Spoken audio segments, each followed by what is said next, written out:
Bonjour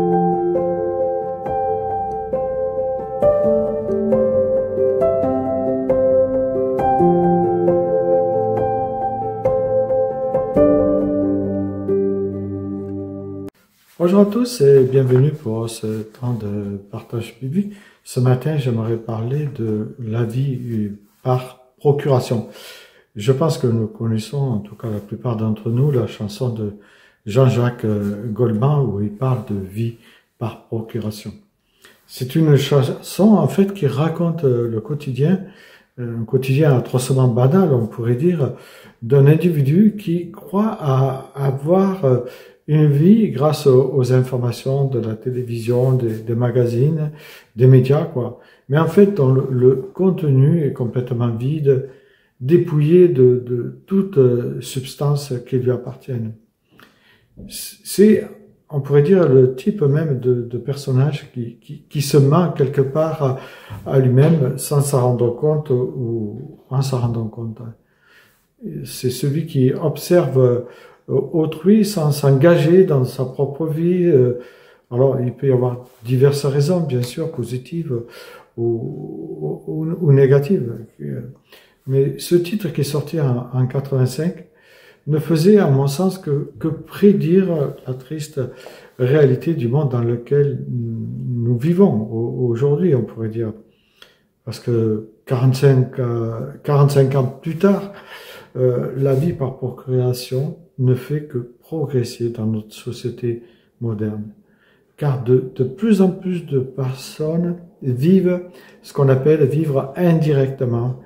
Elles s'identifient ou se projettent dans les expériences, dans les succès d'autrui, plutôt que de vivre pleinement leur propre choix, leur propre aspiration. La vie par procuration est un concept souvent associé à des sentiments de frustration, comme des insatisfactions, on pourrait dire, personnelles, des regrets, un besoin quelque part aussi d'évasion. Ça peut être aussi le conformisme ou la peur qui peuvent jouer aussi un rôle en n'osant pas sortir peut-être de sa zone de confort. Et il y a cette crainte de l'échec et du jugement qui peut grandir en la personne.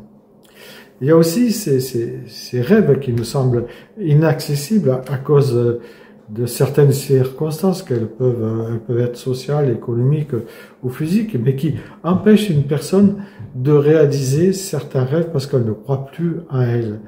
Le désir d'avoir, de posséder les plus belles prairies sont plus forts en elle que d'accomplir ses propres rêves.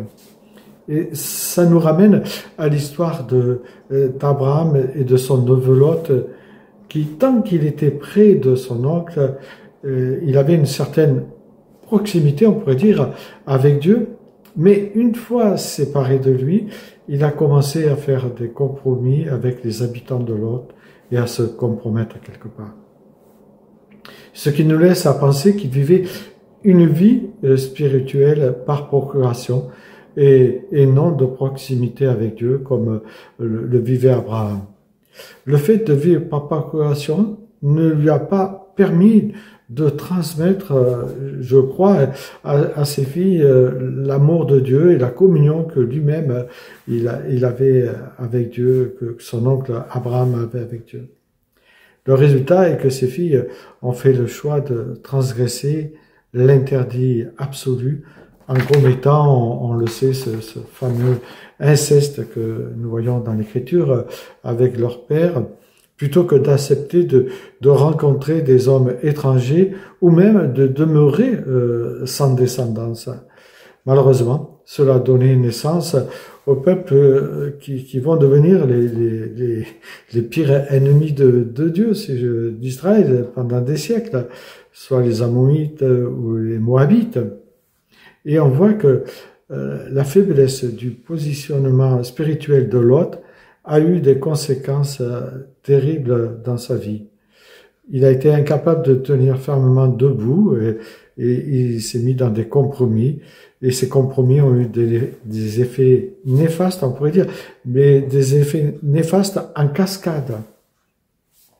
Alors, si toi aussi tu te trouves dans une certaine situation, ou si tu es conscient que la vie des autres qui s'étale ne suffit pas à te combler, saisis tout de suite l'opportunité que le Seigneur t'offre pour renouer le contact avec lui justement et tenir fermement sa main afin de ne pas tomber dans une vie par procuration. Oui, laisse-le reprendre la main, ta main pour que cette vie spirituelle lui appartienne et elle soit vraiment de proximité avec toi. Euh, certes, vivre par procuration, pour certains, peut offrir, on pourrait dire, un réconfort, mais c'est un réconfort qui n'est que temporaire.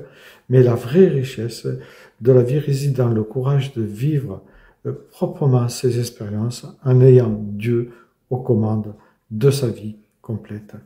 Ne regarde pas vivre les autres, je dois dire, mais demande à Dieu de construire ta propre histoire, d'accomplir tes propres rêves, même s'ils sont imparfaits.